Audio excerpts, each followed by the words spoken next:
Hello,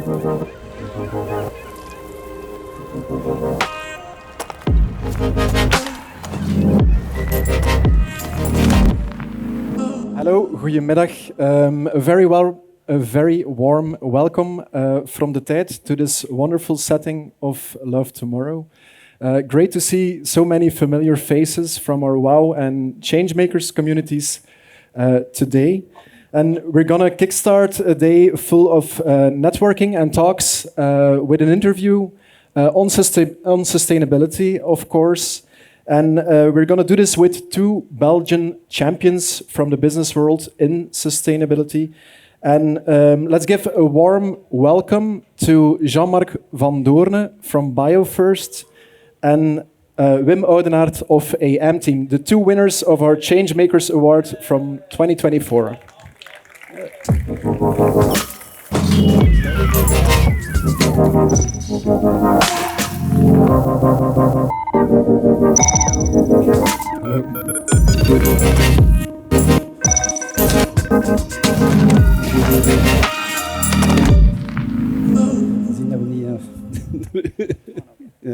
Jean-Marc and Wim, welcome on stage. As I said, two champions in sustainability, which was proven, of course, by your Changemakers Award. But let's start maybe with a quick introduction of yourself.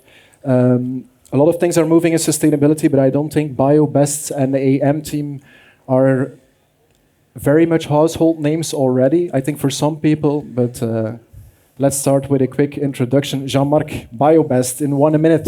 Okay, thank you. Welcome everybody.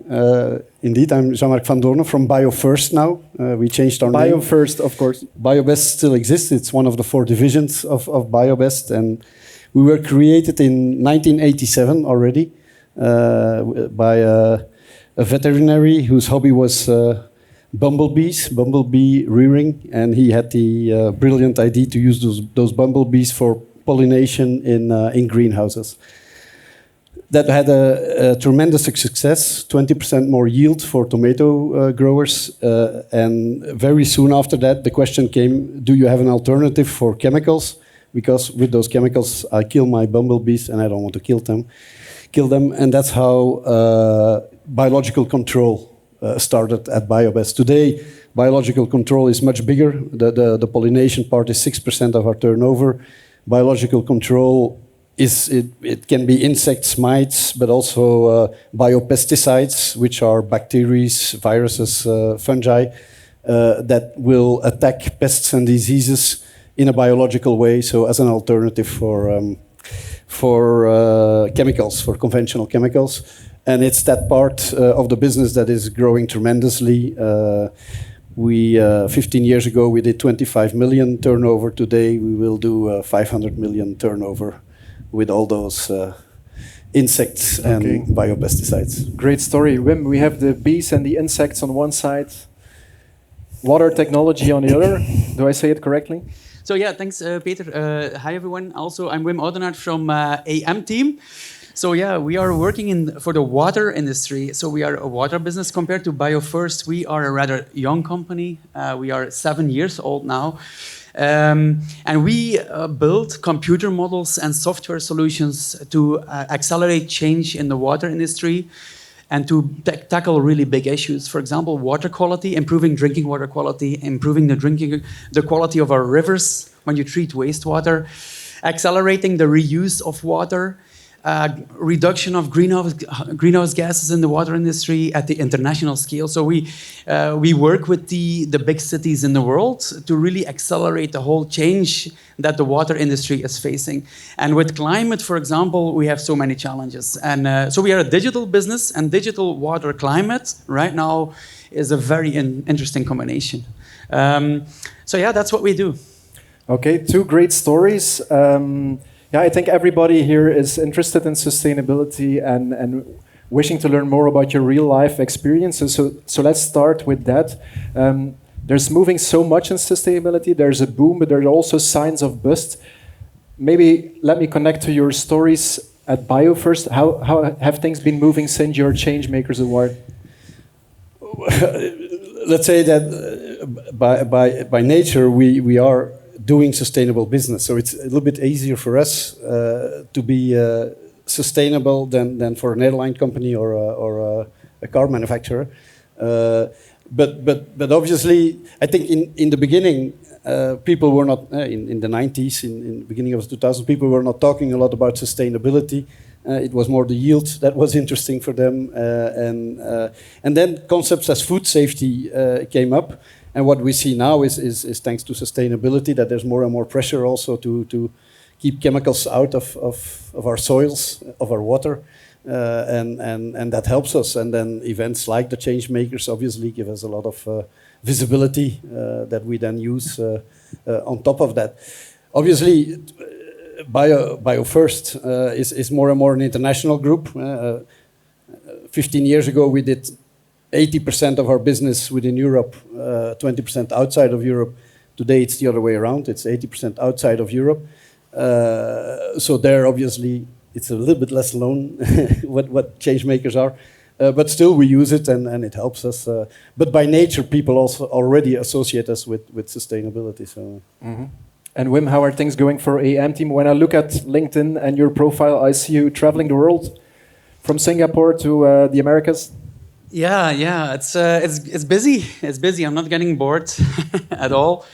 Our team is also not getting bored. It's interesting times, and for us, winning the Changemakers Award was quite a recognition. Huh? Normally, we don't put too much weight on awards, but I must say it was very special to really win this award. We got messages from our customers in Australia, in Singapore, US. They saw it. They send us messages, and I think to solve issues in sustainability or climate or environmental issues, this public awareness is very important. And many people from the water industry were very happy that a water business got this exposure to the broader audience, and this was very important for us. Yeah. Okay, great to hear. Yeah. When talking about sustainability, you built a business model on this, a profitable business model, I think, for BioFirst, for AM-Team. Yes. Profitable as well, great. But I think many questions, including myself, many people have the question, how do you do this? Because maybe let's start with you, Wim, from a very young company. This is a very good, interesting question. Huh? When you work on sustainability or improving our society, our planet, it comes with change. So changemakers. Change is by default not easy for any human. We are bad at change. Now, I think you should not. Well, a mistake you can make, I think, right now is to focus on sustainability only. You really have to look for additional benefits. Don't forget economical benefits, gains. For example, I think more than 50% of our revenue is related to reducing greenhouse gases from the water industry. Right now, 2-3 years ago, 0. Now, how do we sell this? Because it comes with also improving the water quality. It comes with saving chemicals, saving money, saving energy, accelerating, doing things faster. The whole package. And I think for me, one of those keys in putting a good business model in the world is not having only this focus on sustainability, but it's one big part of a package. Jean-Marc, do you see it the same way? Yeah, well, obviously you cannot say, oh, I have a nice sustainable ID, so I'll be profitable. You need, it's the other way around, I think you need a profitable ID that offers value to your customer as well. Because otherwise he will not buy in. If we didn't offer the 20% extra yield that we offer thanks to pollination, or also extra yield thanks to using biological control, our growers would not be interested. So you need to create, you need to have a solution that is also economically interesting, and then from there, build around a sustainable business model, but not the other way around. It's not. I don't think that. I mean, I've seen a lot of examples of people that started and failed again because there was just not traction. No, there needs to be economical traction as well. Mm-hmm. Talking about that economical traction, I think right now we see a lot of stories in the sustainability sphere of business where the profitability goes wrong. Let's look at electrification, the battery industry. If things start to move a little bit more slowly, things get difficult. What's your view on that? I know it's not your industry. No, it's not my industry. I think it's a key question for yeah. sustainability industry in general. It's difficult for me to pronounce myself on that part. I think we've seen a lot of models in the car industry in the past 15 years, and I think there's more to come in the future as well. Again, maybe they didn't make the right calculation, and that's what I say. There needs to be. I mean, if for those that drive electrically, I don't see a huge added value for the user, and maybe that is the problem today. That there's still not enough added value, and then the interest is slowly going away again. And that's what I want to say. That the customer needs to see added value before he remains interested. Wim? Yeah, I think sustainability comes with a lot of innovation. Innovation always by default has a risk, of course. It's hard to predict with 100% certainty if a business is going to succeed. Otherwise, it's not a big deal. But one of those factors we also see is, of course, if you want to create that change, we all need. Change by default means also kind of changing the status quo. And we should not forget that many people earn money today with the status quo. So if you are going to attack the status quo, actually you're indirectly or directly attacking the status quo. And for example, a major barrier we face is that established, very big companies in the market want to protect this status quo at all costs, even though it's worse for their customers, even though your case is very good, but they are very powerful and big. And you have to find ways also to navigate market resistance. I think that's also an important barrier. And how are you navigating this as a junior company, if I may say? Well, when fighting with these giants? Well, we are getting a lot of energy and support from our very best customers. Customers that also are very important in the market, so they have some weight. So they put us in front of an audience or let us talk at events. We also try to brainwash our industry via LinkedIn, right? Creating a good brand. Doing a good job. Brand helps. So as a small company, you can actually, we as a small company can create quite some visibility being creative. And if you have visibility, you can influence. That is for us a very important strategy. Yeah, good lesson. Yeah. Jean-Marc, how do you see this fight with some giants? Well, in our case, I mean, it's a very good point because indeed there's a lot of biological solutions. In Brazil, they're using a lot of those solutions already. In Europe, they can't because the rules are just so stringent that it takes 10 years before a new product can be used, which makes absolutely no sense, of course. And so, yeah, we have to try to influence the policymakers in our case to change that regulation. Today, biologicals follow the same procedure as chemical products. In Brazil, it's completely different. In Brazil, in 1 year, you have your authorization, and that's where we need to convince them. And they're all convinced, but then there's other forces that play as well that try indeed to keep that status quo. It is a big industry, the chemical industry, and we know, they know that eventually the biologicals will replace. It's a little bit like antibiotics. I mean, there will always be chemical products, but we should use much less to preserve our climate and our nature, our soils, our water, and everybody knows that. But yeah, some people want to do it at their pace, and we would like to see it happening a little bit faster. It's interesting what you said about Brazil and that 1 year authorization period. Can you compare that with Europe? Yeah, it's officially in Europe it's 6 years, but if today you submit a request to use a certain biological product, you will have your permit in 10 years. There's just not enough capacity. They don't always know how to handle those requests because it's really the same. They ask the same questions as for chemicals, which sometimes doesn't make any sense.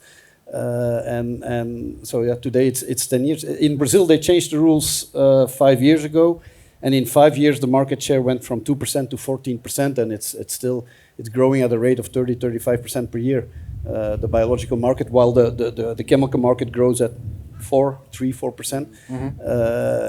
But here that's not happening because it's because it just takes too long time, which is a disaster for investors as well. Huh? If you invest in a biological company here in Europe, and you have to wait 10 years before you have any revenue, I understand that a lot of people... Those 10 years, is that the story about the European machine that's turning very slowly, or is it a story about your bigger competitors in the more classical parts of the industry? It's the story of the actual regulation, European regulation, where you need to follow a whole procedure to obtain the permit. And there were talks to change that. That was in the SUR. That was in December, which then was suddenly abandoned for a reason we don't know. Yeah, they talk. There's a lot of talks always, but it takes too much time before change comes. Changing a law in Europe takes 10 years. Everybody knows that, and it shouldn't take 10 years. And really, other regions in this world, and not only in our industry, but are really moving much faster. I think Europe really had the opportunity to make a difference with sustainability. We were really the continent that was talking most about it. But then we kept on talking about it, and we forgot to implement it. Mm-hmm. And then we started discussing, and then, yeah, if you look in the US, in one Biden in one law, billions invested in sustainability, and same in Brazil. And what we also see is that in those continents, often they say they're fed up of Europeans. Pointing their finger at the others. They say, well, come and look. We always talk about the rainforest in Brazil, and indeed, it is important, and they think it's very important as well. And the majority is working to conserve it. Yes, there's some people that are doing bad things. There's some people that are doing bad things here as well. But we should take care of that pointing finger or that finger pointing because that's it's working on their nerves a little bit. Yeah. Wim, are you experiencing something similar? Yes, but also a bit different. So yeah, this discussion makes me think a bit of a LinkedIn post of an American investor. So Americans are often now laughing with Europe that we have regulation on AI first before having successful businesses in AI. So he was posting if only Europe were as passionate about innovation than they were about regulation. But of course, if you look at environmental regulation in our field, the water regulation, I think Europe is most progressive in the whole world. So we are very advanced there when you look at environmental regulation. For example, river quality, you name it. So this also means if you are very progressive in regulation, you are very progressive, the technology has to follow. So this makes Europe in our business, water business, also a global leader in water technology. So for us, it has benefits. For example, we had a new piece of regulation implemented this year, 2024, and it will drive billions of investments in Europe in infrastructure in the coming 10, 15 years, which is very good for us. So in our case, we see certainly some leading role in our industry. And other continents are taking an example of that. If I may, I see a lot of international posts. I see less AM-Team, Wim Audenaert posts on LinkedIn about action in Belgium.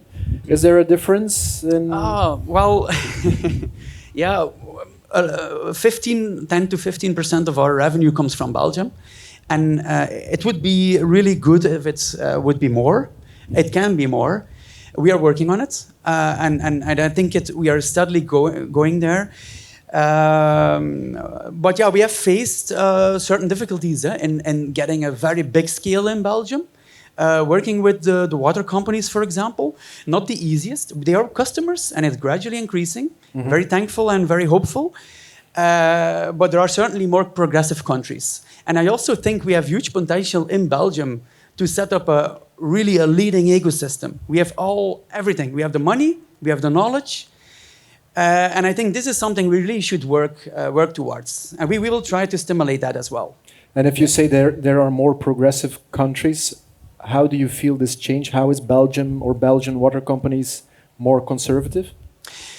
I think one big difference is if you come with a new technology, the adoption of a new technology, embracing it, sticking out the neck, and being proud of this Belgian company working with us as a Belgian water company. Mm-hmm. And we are going, if they are successful, we are successful, the world will be successful. So this narrative, I think we feel that, for example, I'm not saying black and white. We get support in Belgium, but for example, in the Netherlands, it's way bigger. They are really proud and they want to change, adopt, and they know if this adoption is successful, it will have an international impact. And I think this is a little bit more different in Belgium. Yeah, but it can change, I think. Is Belgium still important for BioFirst? Belgium is not a very big agricultural country, of course. So we're limited in size, so you cannot expect them to be that big. I think Belgium today is 1% of our total turnover, and I think we maximized. We had very progressive customers, mainly in horticulture, in the north of Hoogstraat and that region, but also north of Ghent, that are with us since the beginning. Very loyal customers that helped us a lot. Also open for innovation. So Belgium is important to do that innovation. I mean, I think we have fantastic universities, fantastic. I mean, people that want to advance, but it's more for us. The challenge is more on the regulation and the politics. Yeah. Okay. Talking about sustainability and hearing your stories about growing on other continents, we had this European Green Deal, which seemed fantastic, which seems to be slowing down. Is the real sustainability story being told on other continents, or how do you see this? Is Europe still leading, or are other continents getting there quicker despite our Green Deal? Yeah, I think we are quite advanced still. I think if I travel around, we are still quite advanced. So we have very progressive ideas. Way more people are talking about the topic. Certainly, way more businesses are, I think, paying attention to it. For example, if I look at the water industry in the US, it's just emerging. Doing something. But again, they can maybe accelerate and be ahead within a couple of years. That's something else. But I think at this very moment in time, we are quite progressive. Of course, you can see some international countries that are smaller scale, not a continent, but a country, for example, Singapore, way more easy to manage and do it very fast because the decisions are so fast and it's smaller. So if you have to take decisions in Europe or a continent at that level, yeah, that's slower. Huh? So, but I think in general, as a continent or as a union, we are still quite advanced, but yeah, let's do it. Huh? Let's keep doing it. That will be very important. Yeah. In biological control, Europe was a leading continent, especially thanks to a lot of research universities again, but we're no longer leaders. In open field, it's clearly Brazil that is far ahead of us.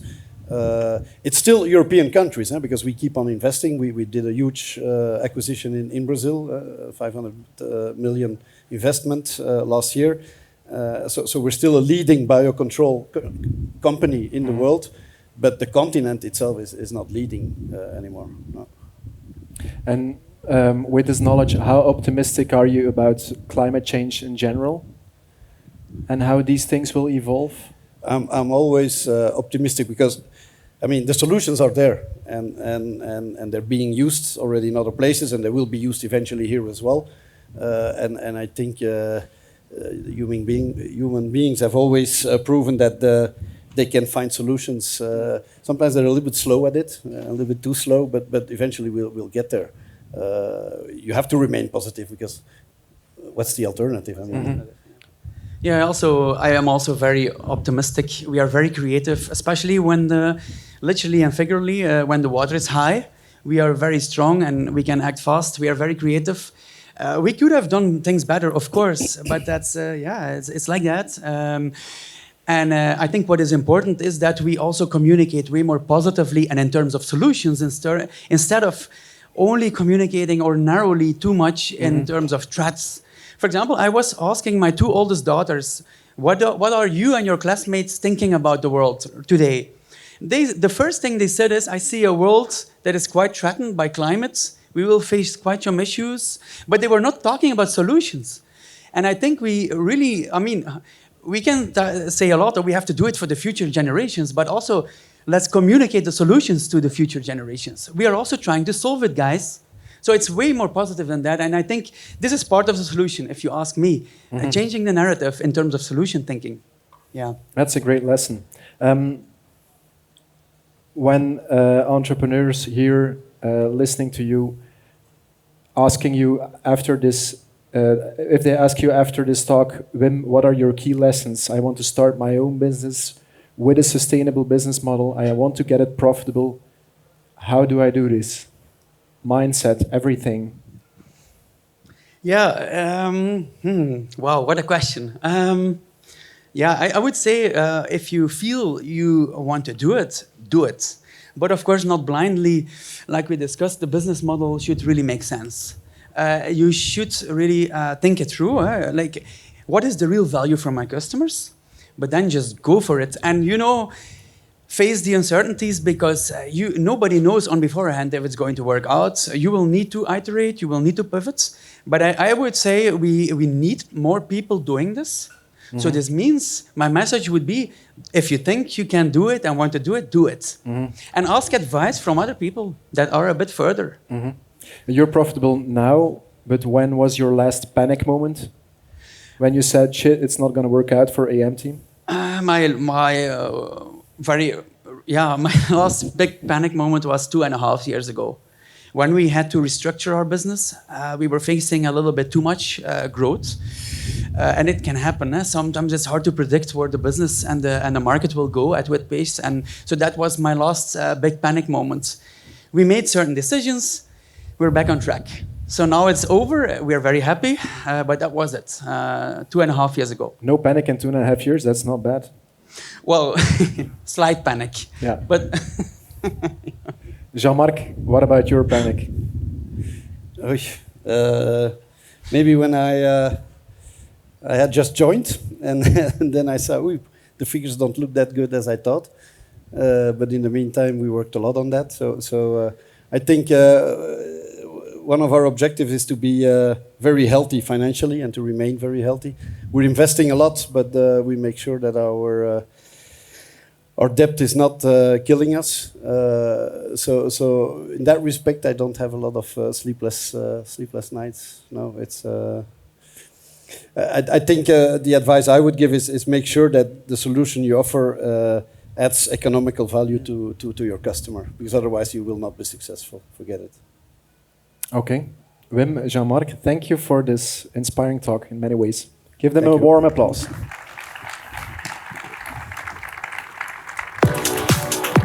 All right. Okay.